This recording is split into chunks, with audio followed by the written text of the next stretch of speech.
दोस्तों, मैं नीलेश चौबे सेवार्थ क्लासेस से आपके लिए एक बहुत ही महत्वपूर्ण जानकारी लेकर आया हूं। 5 सितंबर को प्रधानमंत्री जी ने एक बड़ी घोषणा की थी, जिसके लिए किसी ने भी वीडियो नहीं बनाया और यह रोजगार का अवसर आपको नहीं बताया। पीएम मोदी ने पीएम श्री स्कूल्स प्रारंभ करने की बात कही थी, जो हर ब्लॉक में एक स्कूल होगा। 14,500 सरकारी स्कूलों को अपग्रेड करेंगे पीएम मोदी, जो केंद्रीय विद्यालय की तर्ज पर होंगे। तो कैसे होंगे, आइए समझते हैं इस वीडियो में। प्रधानमंत्री नरेंद्र मोदी ने शिक्षक दिवस के मौके पर देश भर के 14,500 स्कूलों को विकसित व अपग्रेड करके पीएम श्री प्रधानमंत्री स्कूल फॉर राइजिंग इंडिया, जिस तरह से हमारे मामा जी श्री शिवराज सिंह चौहान जी सीएम राय स्कूल बना रहे हैं, इसी तरह से मोदी जी 14,500 स्कूलों को क्या प्रधानमंत्री school for rising India school में तब्दील करने की घोषणा की है।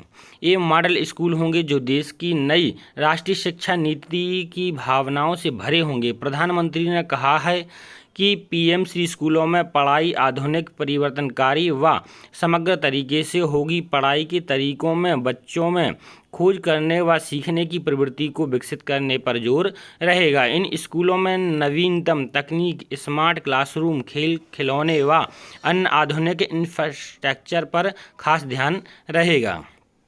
अब इन स्कूलों में की विशेषता क्या होगी, इनमें भर्ती कैसे होगी और बच्चे किस तरह से पढ़ेंगे, इसको हम समझते हैं। तो ऐसे होगी पीएम श्री स्कूल।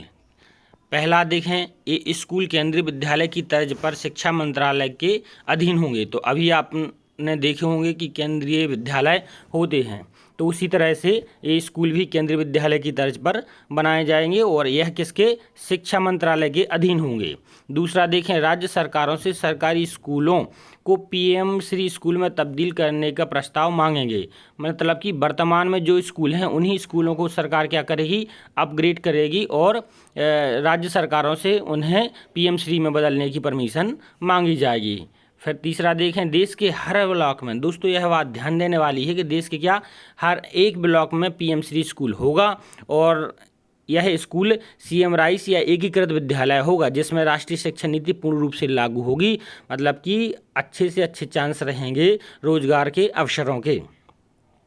फिर इन स्कूलों में प्री प्राइमरी से 12वीं तक की पढ़ाई होगी। मतलब कि नर्सरी से शुरू होकर 12वीं तक रहेगा। वहीं जो एकीकृत विद्यालय होते हैं तो यह एकीकृत विद्यालय रहेगा और इसमें पढ़ाई की जाएगी। इन स्कूलों के लिए नया ढांचा खड़ा करने की बजाय पुराने सरकारी स्कूलों को ही अपग्रेड किया जाएगा। मतलब कि सरकार के पास जो अभी स्कूल हैं उन्हीं स्कूलों को क्या किया जाएगा, अपग्रेड किया जाएगा, बल्कि नया ढांचा खड़ा नहीं किया जाएगा। मतलब कि हर एक ब्लॉक में पीएम श्री स्कूल तैयार किया जाएगा। जिन सरकारी स्कूलों का आधारभूत ढांचा मजबूत होगा उन्हें प्राथमिकता दी जाएगी। जो स्कूल अच्छे हैं पहले से ही, उनको और अच्छा किया जाएगा। आगे देखते हैं, तो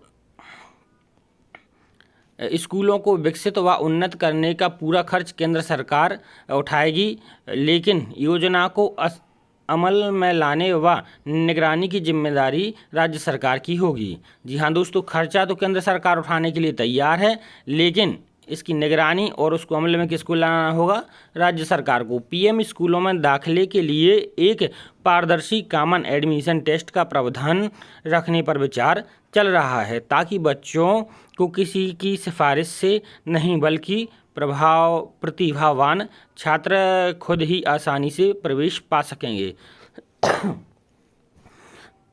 जिस तरह से नवोदय विद्यालय में टेस्ट होता है दोस्तों, उसी तरह से इस पीएम श्री स्कूल में भी टेस्ट होगा और उसी टेस्ट के नंबरों के आधार पर उन स्कूलों में बच्चों का सिलेक्शन होगा। अब सरकार ने यह नीति नहीं बताई है कि जो शिक्षकों की भर्ती होगी वह किस तरह से होगी, वो सीबीएसई टेस्ट लेगी या राज्य सरकार टेस्ट लेगी।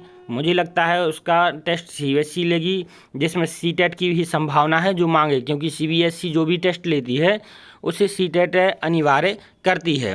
हो सकता है कि इसका जल्दी से जल्द कोई नोटिफिकेशन आ जाए या कोई जानकारी आ जाए, क्योंकि सरकार इसे बनाने की मूड में है और देश की जो राष्ट्रीय शिक्षा नीति आई है उसे लागू करने के विचार में है। तो दोस्तों, आप भी तैयार रहें। आप शिक्षक बनने वाले हैं तो शिक्षक के लिए हमेशा अध्ययनशील होना चाहिए। जय हिंद, जय भारत, भारत माता की जय।